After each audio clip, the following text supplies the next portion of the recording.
Então, vamos começar oficialmente. Galera, quem se sentir confortável em abrir a câmera, abra. Hoje o tema vai ser polarização. Eu acho que em algumas das nossas aulas esse termo já foi falado. Mas queria confirmar com vocês. Vocês sabem o que é polarização? O significado?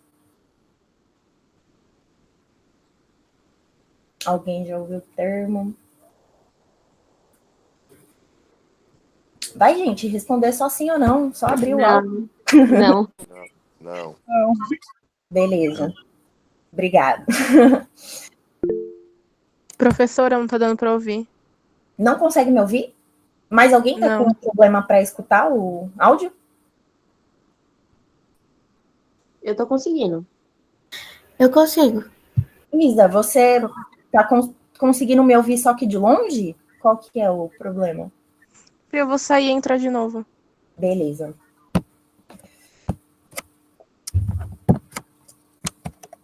Então, gente, nessa aula vai ser sobre o conceito de polarização, o contexto histórico em que surge, a polarização no mundo e também aqui no Brasil.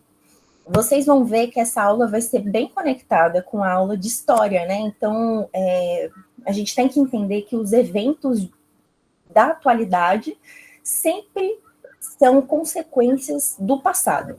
Não tem como separar um do outro. O mundo ele vai se desenvolvendo, se articulando, mas continua as mesmas pautas, só que em maior intensidade, né? Conforme os anos vai passando.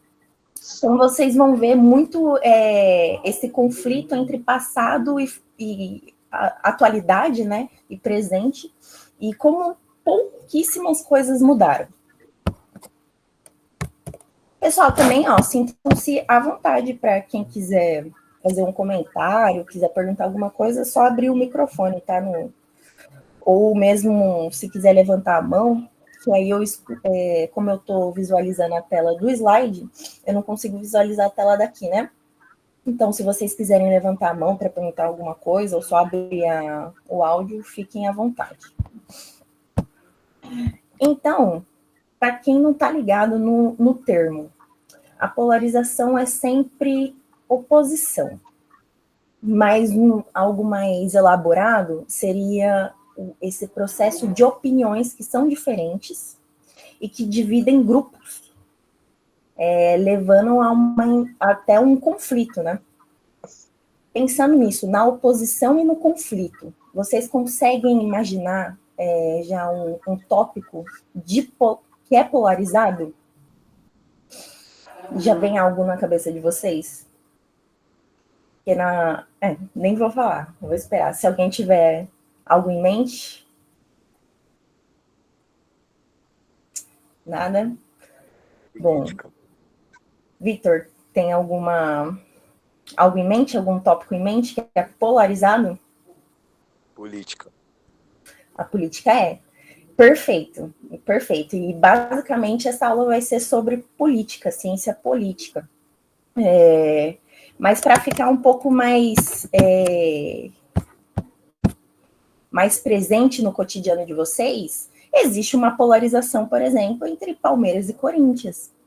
Ou mesmo outros clássicos, né? Flamengo e Fluminense. Então a gente vê que antigamente hoje ainda gera conflitos, né? Mas mortes também em estádios. Tanto que aqui em São Paulo não foi mais permitido que no estádio essas torcidas, as principais torcidas aqui, Palmeiras, São Paulo, Corinthians, dentre outros, não pudessem ter a mesma torcida no mesmo estádio, né, em jogos. Então, hoje é somente uma torcida, né? E isso vai de acordo com o estádio que está recebendo o jogo. Então, é um tópico bem polarizado para as torcidas, assim como na política também, que hoje a gente vê muito nas notícias, que é a Rússia e os Estados Unidos. Então, sempre quando vocês pensarem na polarização, é essa oposição e o conflito que surge através dessa oposição. Uma coisa que vocês precisam entender, antes de qualquer coisa, eu coloquei aqui, a polarização ela sempre vai surgir a partir de cenários de crise. O ser humano não tem equilíbrio para tratar de crises. Então, ele sempre vai tentar sobrepor a sua própria opinião sobre os outros. Então, é daí que surge a polarização. Outro exemplo que eu trouxe aqui, que foi da vacina, né? Eu acho que vocês lembram muito bem, já é muito mais visível para a gente, né? Que foi nos últimos anos em relação à vacina do Covid. Então, teve uma luta ferrenha aí, uma briga ferrenha entre as pessoas que acreditavam ou não na vacina, né? Por ela ter surgido num curto período de tempo e ter sido uma epidemia global. Foi super debatido em cenários políticos. Então, eu trouxe até aqui uma notícia, não sei se na época vocês acompanharam, né? Mas teve o presidente da Tanzânia, ele era um líder que ele falava que o país dele ia ser livre da contaminação da Covid por conta das orações, né? Então, ele fazia várias campanhas contra a vacina do Covid, não usava máscara, e ele morreu. Não se sabe como, porque o que foi alegado era que foi ataque cardíaco, alguma coisa assim, porém, a oposição falou que foi de Covid, né? Eles não falaram que foi Covid para não ficar feio, mas nada definido também. Ficou nesse disse, não me disse.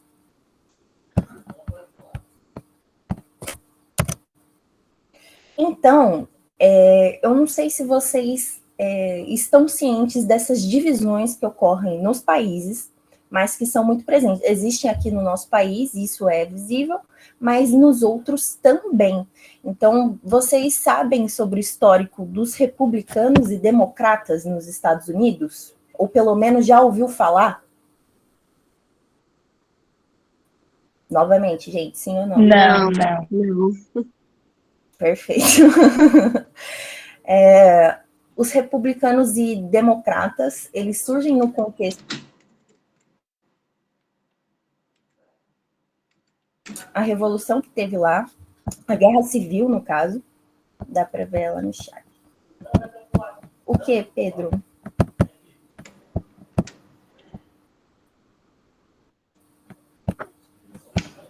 Pedro, quer falar alguma coisa? Beleza. Qualquer coisa, fala aí no chat. Às vezes eu consigo. Me notifica pelo slide, né? Mas talvez eu demore para visualizar. Mas se quiserem ir comentando, não tem problema. Então, no contexto dos Estados Unidos, os republicanos e democratas surgem após a Guerra Civil, que ocorreu no país. E a Guerra Civil, também falei em uma das aulas com vocês, ela surge dessa disputa em relação à mão de obra escrava, né? Então, enquanto os estados do norte estavam abolindo ali a escravidão, até porque eles eram muito desenvolvidos industrialmente, então eles precisavam de mão de obra para trabalho e, por conseguinte, mercado consumidor, né? Eles precisavam de pessoas que consumissem esses produtos, ou seja, pessoas livres, já que escravizados não ganhavam dinheiro. Os estados do sul, eles utilizavam bastante a mão de obra escrava, até porque eles trabalhavam muito com plantação, né? Agricultura. Então, era muito mais rentável para eles esse tipo de mão de obra escrava. E a Guerra Civil surge também, depois dela, esses partidos políticos que se dividem, né? Então, dizem que na época em que surgiu os republicanos e democratas, um tinha um contexto mais moderado, mais tradicional, mais conservador, enquanto o outro tratava de políticas mais sociais, embora poucas, né?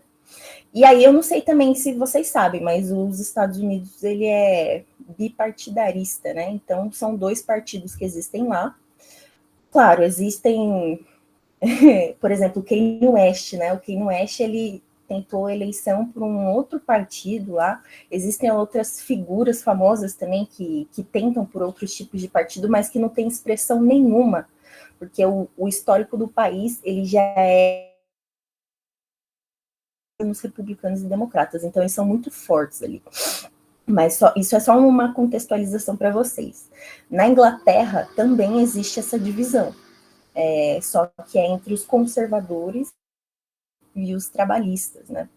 Na Alemanha, por outro lado, é a social-democracia e os comunistas e o nazismo, isso na época da Segunda Guerra Mundial, né?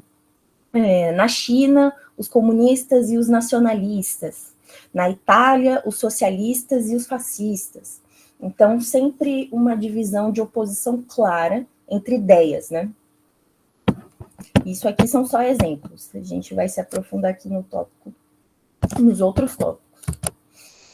Então, que nem eu falei, sempre surge a partir de um contexto de crise e de tensão. E aí, quando a gente fala de polarização, o primeiro evento histórico que, de fato, faz essa cisão de grupos é a Revolução Francesa. E por que eu falei da história, né? O professor Suzarte também vai passar com vocês sobre essa revolução, e aí vocês vão saber um pouco mais a fundo, mas eu trouxe aqui uns tópicos que são importantes para a gente entender o que é direita e esquerda nos dias de hoje. E surge lá na Revolução Francesa. A Revolução Francesa, ela é uma quebra assim, de paradigma com a Idade Média? Não é a Idade Média, moderna. Ali, ó, isso mesmo, com a Idade Moderna. Com a Revolução Francesa surge a Idade Contemporânea. Por quê? Porque ela traz valores que a gente carrega até hoje na nossa política. Então, novamente, e como que surge essa revolução? A crise. A França passava por uma crise intensa. Na política, a classe que mais pagava imposto, que era o povão, né? Sofria muito com esses encargos, enquanto a realeza tinha muitas regalias, tinha muitos benefícios, muito dinheiro, então era muito escrachado. E na época que ocorreu um ou dois anos antes, a França tinha passado também por questões de plantação, eles tinham perdido muitos alimentos, se eu não me engano, foi uma frente... eles perderam as plantações e foi pelo frio, se eu não me engano.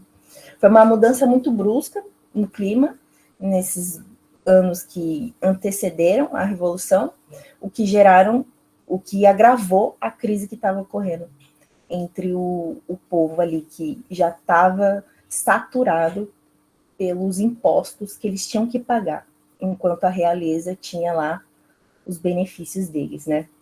Então, na época, a sociedade era muito dividida, então eram esses três estamentos, né? O clero, a nobreza e o povo. A população, ela se rebelou contra essa monarquia e foi proclamada a república. Então, e aí vem um evento que marca o início da Idade Contemporânea, até porque a visão política da Revolução Francesa ainda é hoje a nossa visão política, né? Então, hoje o Brasil é uma república federativa. Embora a república surja lá na Grécia Antiga, ela ganha mais força na Revolução Francesa.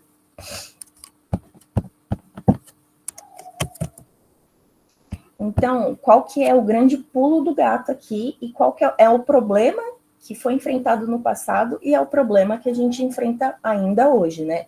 Que é a geração e distribuição de riqueza.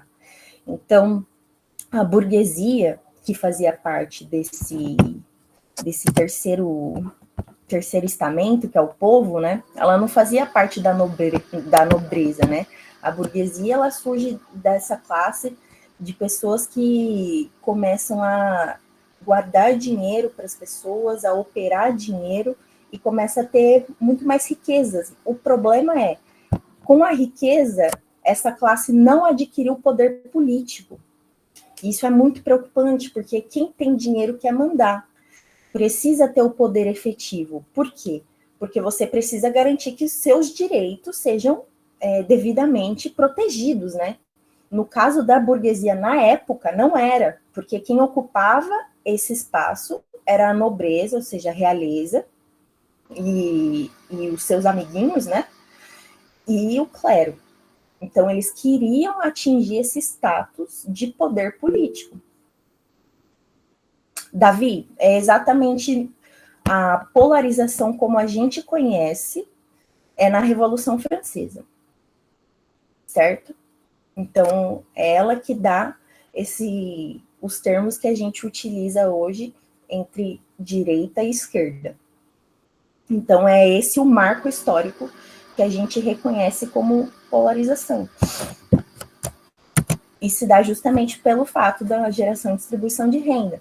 Então, eles eram ricos, eles tinham educação, eles tinham acesso aos bens, mas não tinham influência no poder político. Então, eles pagavam impostos, enquanto os nobres eram isentos e tinham seus privilégios, né? Deixa eu ver. E aí, o que acontece? Lá na França, começa a ter essa divisão de grupos. Eu não vou me aprofundar novamente muito nisso, porque vocês vão ter na aula de história de vocês, mas esses grupos são os jacobinos e os girondinos. Então, os jacobinos, eles ficavam à esquerda do rei e achavam que as mudanças deveriam ser mais radicais, enquanto os girondinos entendiam que as mudanças deveriam ser contidas. E o porquê disso, gente? Cenários de instabilidade é muito ruim, porque ninguém sabe para onde vai. As pessoas pensam só, na própria Covid mesmo, no início da Covid, não sei se vocês lembram, as pessoas iam lá para os mercados, compravam papel higiênico, que é o primeiro item que a galera vai em cima, não sei porquê, e ficam desesperadas porque a gente não sabe o que vai acontecer. Então, pensem que é esse tipo de cenário. Vou mandar sim, Isabelle. Teve, se eu não me engano, a última aula eu não mandei também, aí eu já aproveito e mando da última aula. Junto com esse. Aí eu mando lá no grupo. Então, no caso dos girondinos, a defesa deles de ser mais moderado, mudanças que sejam mais contidas, com o propósito de que tenha-se segurança.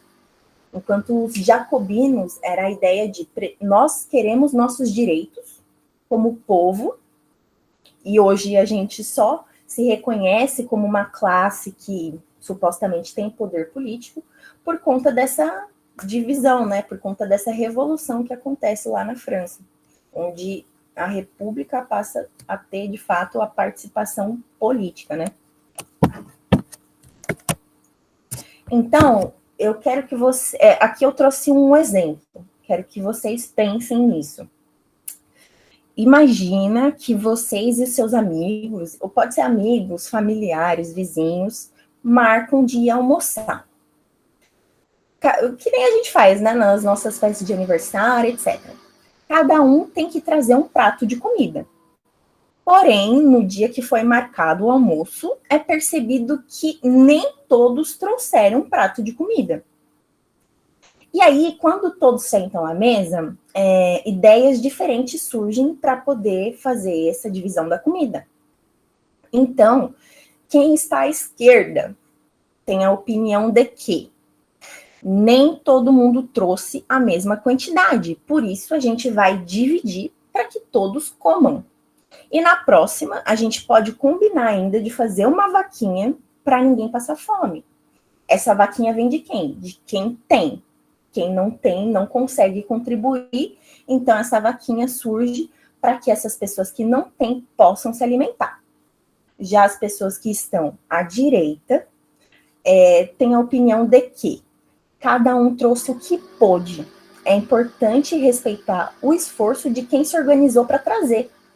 Então, a pessoa que trouxe, ela teve esforço para trazer essa comida. Então, tem que respeitar isso. Não é entregar para outra pessoa que não se esforçou.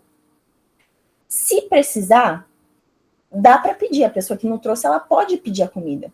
Mas não existe uma obrigação de que essa comida seja dividida com todos, porque quem fez a sua parte de trazer já está feito. Não tem obrigação de dar.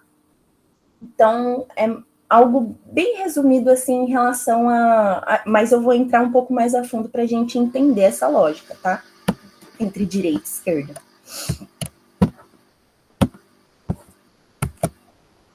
Então, gente, o que seria a direita, né?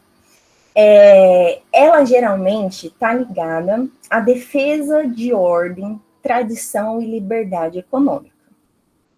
São tópicos ainda muito contraditórios no cenário brasileiro, principalmente quando a gente fala sobre tradição e liberdade.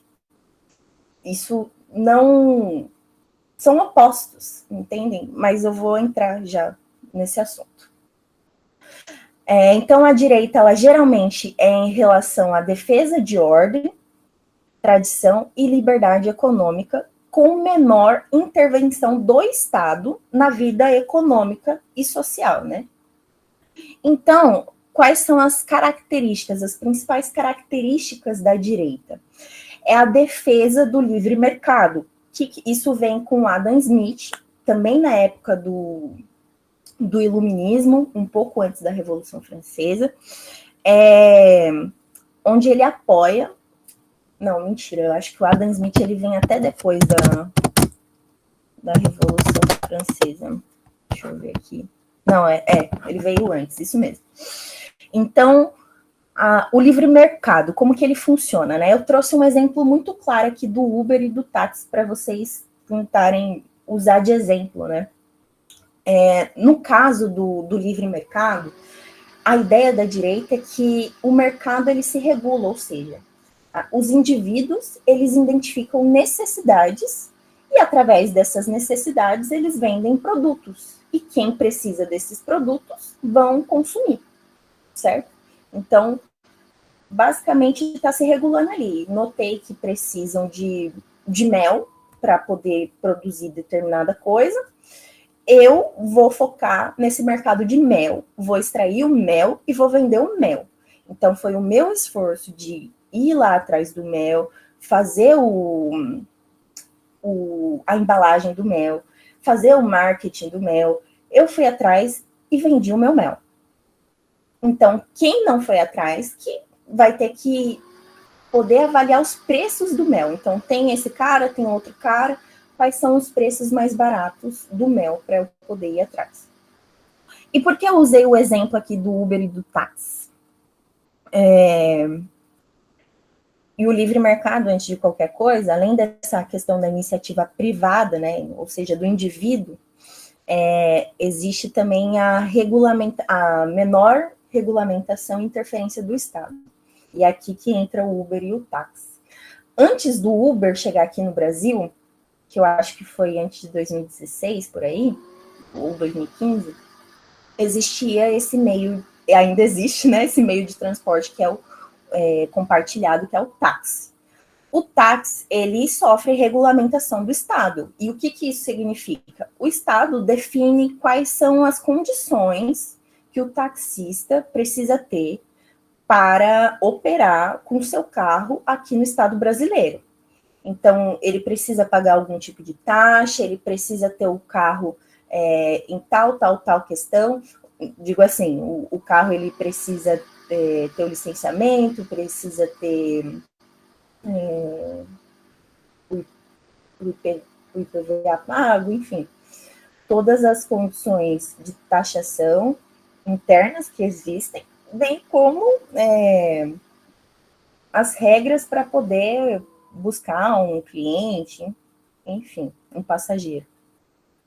Já o Uber, ele surge como um aplicativo, bem mais recente, e ele começa a operar por base de um aplicativo, e ele funciona com base na oferta e na demanda. Então, pensem só, não sei se vocês já pegaram um Uber, né, mas é assim que funciona, você coloca lá o lugar que você quer ir, e surgem os preços, e cabe a você aceitar ou não, ou ficar esperando surgir um preço mais barato.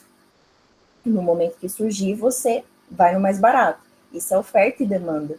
Existe uma demanda que é você e outras pessoas, fica mais caro. Exatamente, Pedro. E por que fica mais caro? Porque tem mais demanda. Mas depende também do cenário, né? Porque na cultura econômica, geralmente quando existe menos oferta de um produto, ele fica mais caro.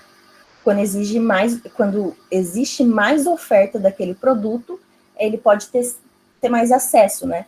Porém, quem produz esse produto está ali na responsa de definir os valores, né? E a gente fica à margem disso. A gente que precisa do produto, cabe a gente aceitar ou não. Na questão do Uber é exatamente isso. E quando ele chegou aqui no país, ele não passou por nenhuma regulamentação. Então, os taxistas que tinham que se desdobrar para pagar as taxas do governo, para ser taxista, fazer curso, fazer sei lá o quê, ter o carro certinho e tudo mais, caiu por terra, sabe? Porque o Uber já era mais barato, então ninguém mais pegava táxi, não fazia mais sentido pegar táxi. Não que o táxi tenha sido deixado de usar, né? Mas é muito claro como o Uber tomou esse espaço dos taxistas.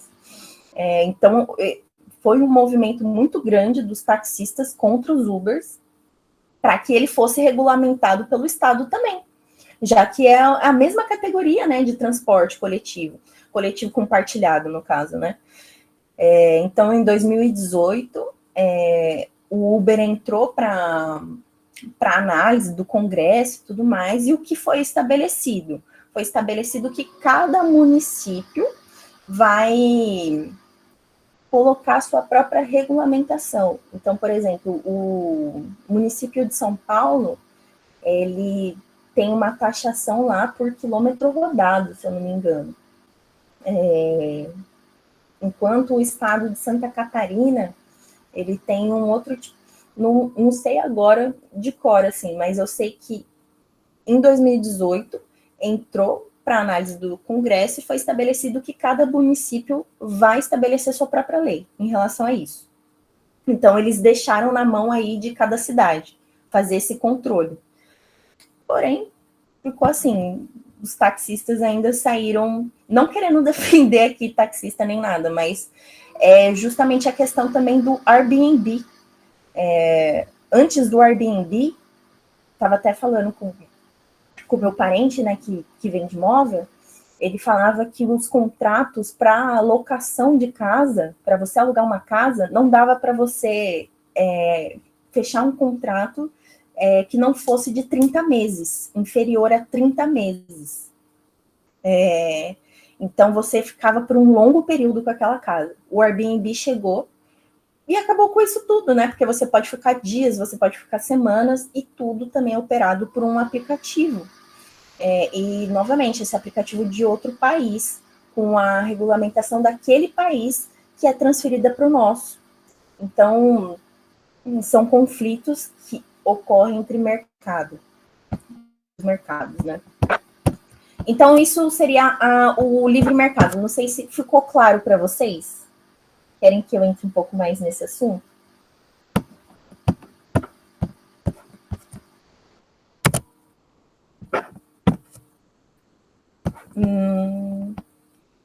Ninguém falou nada. Bom, então, direita liberal. Isso do livre mercado já é o liberalismo, né? Mas a questão da individualidade, né? A liberdade individual, ela dá esse espaço para se empreender, para investir e para agir sem grandes restrições do Estado sobre as suas ações, porque você é um indivíduo, certo? E não tem por que alguém mandar nas suas ações como indivíduo. Então, existe essa questão da liberdade religiosa, existe a liberdade de costumes em relação à sexualidade, drogas, casamento, liberdade de expressão irrestrita, porque você, novamente...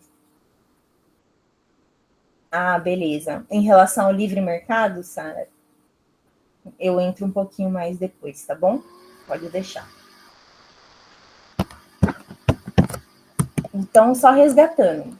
A questão da direita é sempre a defesa da ordem, tradição e liberdade econômica, com menor intervenção do Estado na vida econômica e social. O Uber é esse exemplo claro, onde o Estado não pode intervir, porque ele está sendo operado por um aplicativo. Embora aqui no Brasil ele tenha sido, né, depois tenha sido pauta do Congresso, ainda assim não é como os taxistas que sofrem uma regulamentação. Por exemplo, não sei se vocês já olharam o fogão de vocês ou algum eletrodoméstico, quando ele é comprado. Ele vem com uma avaliação do Inmetro de qualidade, né? Então, geralmente é A, B, C, D, E. E aí o Inmetro avalia a qualidade, ele atesta aquela qualidade daquele eletrodoméstico, digamos um micro-ondas. E quem que é o Inmetro? Ele é justamente um órgão regulamentador. Então não adianta qualquer empresa chegar lá e falar que faz um micro-ondas muito bom. Caso esse micro-ondas exploda na cara de um cliente, quem que vai intervir a favor desse cliente? É o Estado. E o Estado está operando como? Através do Inmetro. Então, ele coloca essa entidade que vai avaliar a qualidade de um eletrodoméstico para que ele seja comercializado. É assim que o Estado entra. E o que a direita propõe é que o Estado não intervenha, porque o indivíduo consegue se regular sozinho. Cada um faz por onde. Cada um tem a sua individualidade e vai conseguir. Se quer mel, um vai conseguir vender mel, o outro vai conseguir comprar o mel, e assim por diante. Não tem por que o Estado intervir nisso. Enfim, isso foi só um exemplo do Inmetro, tá? E aí, quando a gente fala de liberdade individual, é em relação ao que o indivíduo pode ou não fazer. E, novamente, quando a gente fala, por exemplo, de sexualidade, drogas e casamento, novamente, existe a intervenção do Estado sobre isso. E segundo a direita liberal, não era para ter, porque cada indivíduo é responsável por si. Então, se ele quer casar com uma pessoa do mesmo sexo, isso é problema dele. Se ele quer consumir drogas, isso é problema dele. E por isso que eu falei, como é contraditória aqui no Brasil a questão da direita. Porque quando a gente fala da direita brasileira, a tradição, ela está muito mais em cima em relação à liberdade, né? Então, a tradição é muito mais forte do que a liberdade individual, porque aqui a gente vê que não existe muito essa defesa de direitos, de casamento, sexualidade, drogas, da nossa direita. Mas, por princípio, a direita, ela é libertária. Então, ela quer a liberdade do indivíduo. E aí, eu trouxe até um vídeo aqui do Monark, né? Porque essa questão da liberdade de expressão irrestrita é muito frágil, né? E vocês vão ver nesse vídeo. E foi o que gerou o cancelamento dele todo, né? Não sei se vocês acompanharam também na época, mas foi por conta dessa frase, desse podcast. E o mais louco é que nesse podcast eram pessoas de direitas, né? Então, tava o Kim Kataguiri, tava a Tabata Amaral, que ela é um pouco mais centro-esquerda, né? Mas ela defende muito os ideais liberais também de direita, de livre mercado e tudo mais. E eu vou mostrar o vídeo aqui para vocês. Como essa liberdade de expressão irrestrita é manifestada no liberalismo, né? E acho que agora...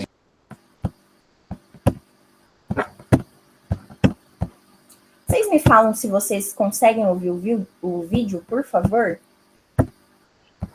A gente tem um momento em que tem uma mudança. A esquerda radical tem muito mais espaço do que a direita radical, na minha opinião.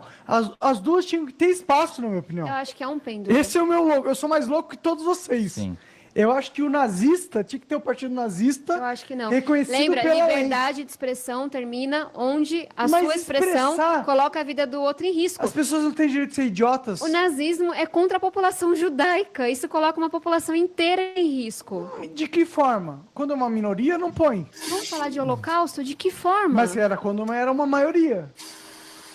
É anarquia, né? Não tem que ter lei, eu acho que não dentro tem da que ter... expressão, eu acho que a gente tem que liberar tudo. Eu não acho que é anarquia, onde porque fere a liberdade mesmo, do outro. O que mesmo... é a liberdade do outro? Você injúria a liberdade do outro? Não, a gente já concordou com isso não. Tô falando de existência.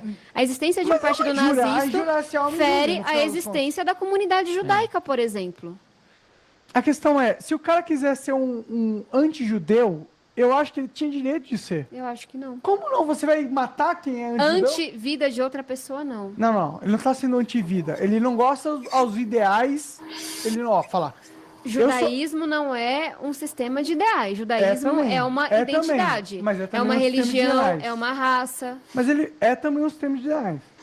Sim, mas quem é anti-judeu não tá falando assim, discordo mas dessa ele pode parte falar que é do que Abraão disse. Mas ele pode tá questionando a existência daquela pessoa como um todo. Não, mas é isso a questão. Questionar é sempre válido. Questionar a existência nenhuma é válido. Eu acho que você pode questionar o que você quiser. Vocês tinham visto esse vídeo? Vocês já tinham ouvido esse vídeo? Não. Sim. Tem pessoas que nunca Não. E qual que é a opinião de vocês em relação a isso? Alguém quer comentar? Fazer um comentário?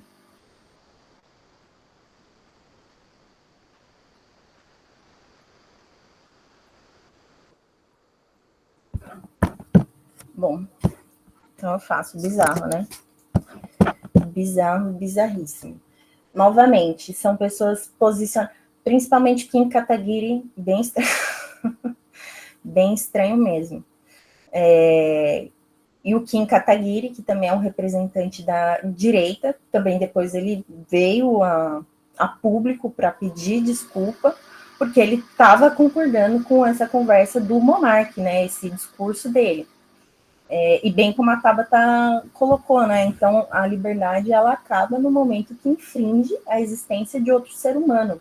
Então, isso já não parte mais do individualismo, da sua própria opinião, mas sim da interferência de direitos. Então, Isabelle, exatamente isso. Esse que foi o ponto do cancelamento dele, né? E, segundo ele não concordava com Hitler, mas ele concordava com a liberdade do indivíduo de concordar com Hitler. Então, até que ponto existe essa liberdade do indivíduo, entendeu? A ponto de interferir nos direitos humanos, né? Porque o nazismo era um partido político, e a política, ela sempre interfere na vida coletiva, né? Então, na crença dele, não existe problema em você acreditar no que você quer acreditar. Porém, essa crença que ele estava defendendo, no caso o nazismo, né, implicou na morte de mais de 6 milhões de judeus e outros grupos minoritários. Né? Então, só para vocês entenderem como o buraco é embaixo, né, quando a gente fala sobre liberdade individual. E acho que agora... E aí a gente entra aqui para a direita conservadora, que eu acho que é o que existe mais presente no nosso cenário político, né? Então, é onde entra aqui a valorização das tradições e hierarquias. Então, a defesa dos valores tradicionais, como a família, a religião, a pátria, né, o nosso país. Então, geralmente é relacionado ao conservadorismo. Então, e por que isso, né? Foi o que eu disse para vocês. Toda vez que alguém tenta reinventar tudo, cria mais caos que solução. Essa seria a justificativa do conservadorismo, de não querer mudanças muito bruscas, porque implica em falta de direcionamento, segundo a direita conservadora.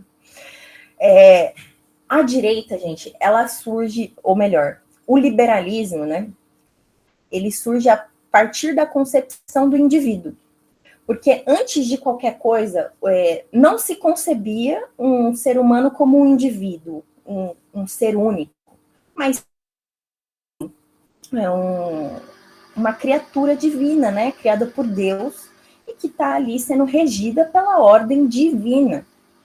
Então, a questão do liberalismo, ela surge a partir da identificação. Não existe essa de ser uma criatura divina, eu sou um ser, e eu estou lutando aqui pela minha sobrevivência. Então, essa ruptura de ideia, que é da concepção religiosa para uma concepção individual, ela vai trazer uma concepção também muito pessimista sobre o ser humano. Então, vai trazer uma visão de que o ser humano, ele é limitado, ele é imperfeito, ele é movido por paixões perigosas. E por isso, ele precisa de freios morais, ele precisa de costumes, ele precisa de tradições, de ordens para ele seguir, para ele não se destruir. Então, é daí que vem o conservadorismo e a questão do liberalismo também, né? Talvez não tenha ficado muito claro, talvez não tenha, porque isso na verdade, é uma linha histórica, né, que vai se seguindo. Então, a partir do momento da quebra da concepção religiosa, se concebe um indivíduo.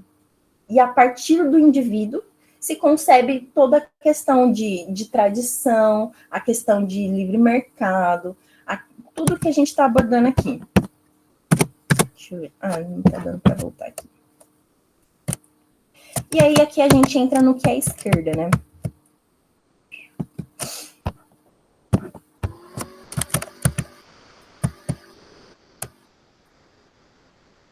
A esquerda, ela geralmente está associada a essas ideias de igualdade social e econômica. Então, pensando no exemplo que eu dei lá da mesa para vocês, na questão da redistribuição. Então, vamos distribuir a riqueza que é gerada. Ela aplica a questão da justiça social e também o papel do Estado. Então, enquanto a direita provoca no sentido de que o Estado ele não precisa intervir nas relações individuais, a esquerda, muito pelo contrário. Ela aponta que a gente precisa do Estado para mediar. Claro, não toda a esquerda, porque eu vou mostrar para vocês os espectros políticos, né? Porque existem discordâncias entre a própria direita e também existem discordâncias entre a própria esquerda. Cada um segue para um rumo e eu vou explicar aqui mais ou menos quais são esses rumos, né? Mas só para vocês entenderem as principais características ali agora da esquerda, né? Então, a defesa de direitos sociais e trabalhistas. Então, apoio e criação de sistemas de bem-estar social, ou seja, saúde pública, educação pública, tudo que seja de acesso universal para o povo daquele Estado. Vamos dizer o Estado brasileiro. Vamos utilizar o exemplo do Estado brasileiro. Aqui a gente tem duas medidas de família e o ProUni. Então, a Bolsa Família, ela é uma iniciativa que visa fazer uma redistribuição direta. Então, os impostos que são arrecadados, os valores que são arrecadados no geral pela União Brasileira, elas são distribuídas para pessoas que tenham uma baixa renda, que configure uma situação muito precária de vida, né? Enquanto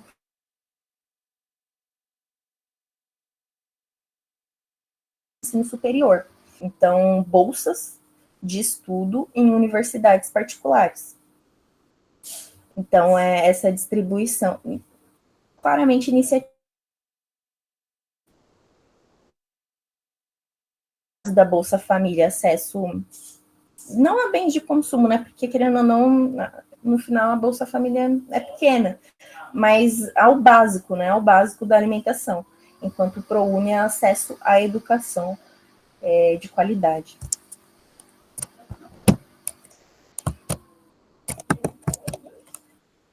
Aqui, na redistribuição de riquezas, a esquerda também defende o favorecimento de políticas fiscais que taxem os mais ricos e redistribuam a renda para reduzir a desigualdade, ou seja, já que aquela pessoa ganha mais e aquela outra pessoa ganha muito menos, por que não é distribuído um percentual?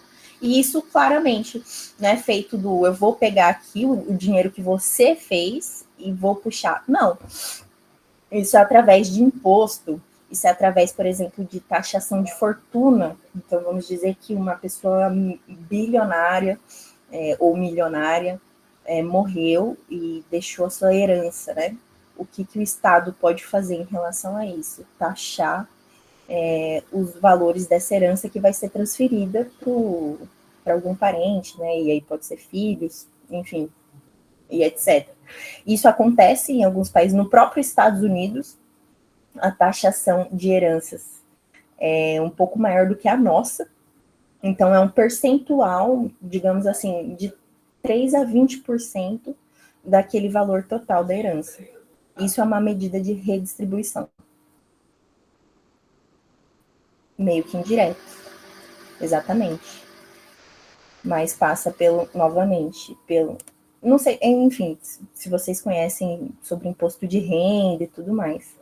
Mas anualmente, quando a gente ganha acima de... É porque agora mudou, né, as medidas de imposto de renda, mas até então, quem ganhava acima de R$ 1.900, por aí, tinha que declarar imposto de renda, ou seja, você declara para o Estado o quanto você ganhou no ano. E com base nisso, ele vai tirar um valor ali de tudo que você ganhou naquele ano. Porque, segundo ele, você tem que fazer essa contribuição. Quem ganhava de menos que 1.900 não precisava fazer essa declaração. Quem ganhava acima de 1.900... E é um absurdo, né, gente? Porque, considerando que quem ganha no bruto R$ 1.900, no líquido ganhava em torno de 1.400, 1.300, por aí. Então, o imposto de renda sobre esse valor, que anualmente, deixa eu ver, 1.900 vezes 12.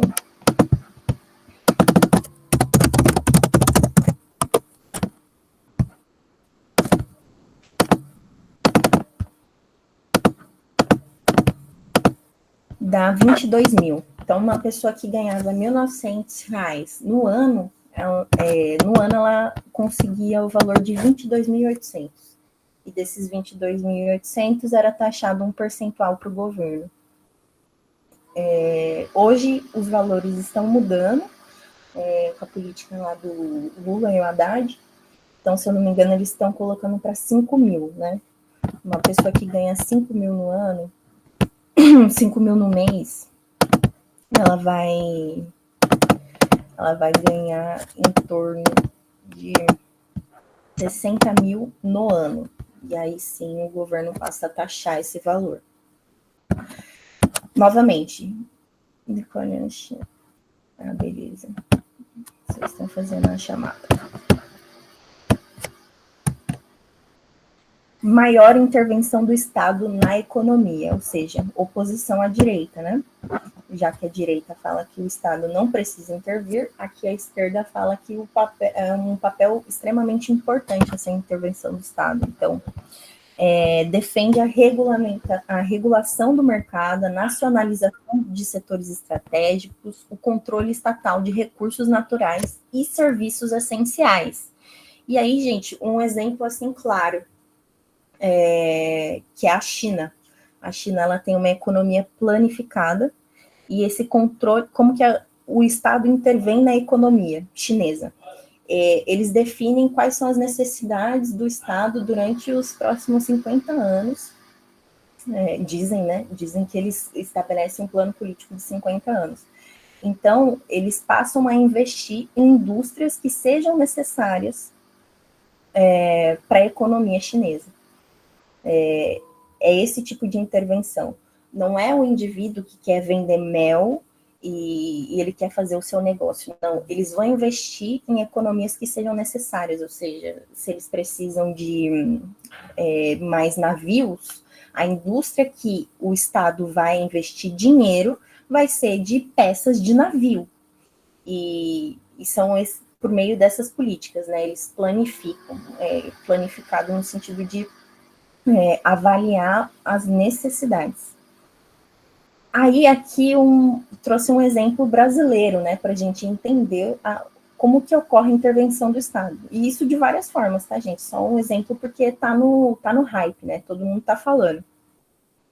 Que foi a taxação das blusinhas. Então, das blusinhas no caso da Shopee, da Shein, compras internacionais no geral, né? Então, aqui eu trouxe o exemplo, né? Isso aqui, como será o imposto nas compras internacionais, foi ainda antes de ser efetivo, né? O governo adotará novas regras de imposto para compras internacionais feitas por pessoas físicas. Então, ali, antes era imposto zero, depois um imposto de 60% em relação à compra. Ou seja, se pagou R$100 naquela bolsa, vai ter um imposto de 60%, ou seja, 60% de 100 é quanto? Alguém sabe? Vamos lá, só os matemáticos. 60% de 100? Aham. Nossa senhora, né? 50 é fácil. R$60. Um bis para quem Então, a taxação passou a ser aplicada, e aí, ó, vocês podem até ver, será cobrado imposto de 60% sobre o valor, e ali está escrito do lado direito, quem vai pagar vai ser a empresa que vende aquele produto. E a gente viu, nos dias de hoje não é assim, nunca foi. Que a empresa que está vendendo o produto que vai arcar com a taxação. Não, quem arca somos nós mesmos. Então, e aí, como que reverbera isso na economia nacional? Aí eu trouxe aqui uma notícia desse ano ainda, né? Após taxas das blusinhas, compras internacionais caem e varejistas nacionais relatam crescimento. Ou seja, ficou mais caro para poder consumir produtos de fora. E aí, sem muita alternativa, o pessoal passa a consumir internamente. Então, shoppings que muitas pessoas falavam, né, que estava ficando vazio. Ainda assim, a compra por aplicativo tem um apelo maior do que das lojas físicas, né? Até porque é mais barato mesmo para quem opera. Vocês estão conseguindo me ouvir? Sim. Sim. Pensei que tinha travado. Que horas são aí, por favor? Já deu? Pessoal, então, eu acabei não conseguindo terminar, mas essa aula é melhor mesmo de ser trabalhada pessoalmente. Então, na próxima aula, eu vou dar continuidade sobre os assuntos que vocês ficaram com dúvida.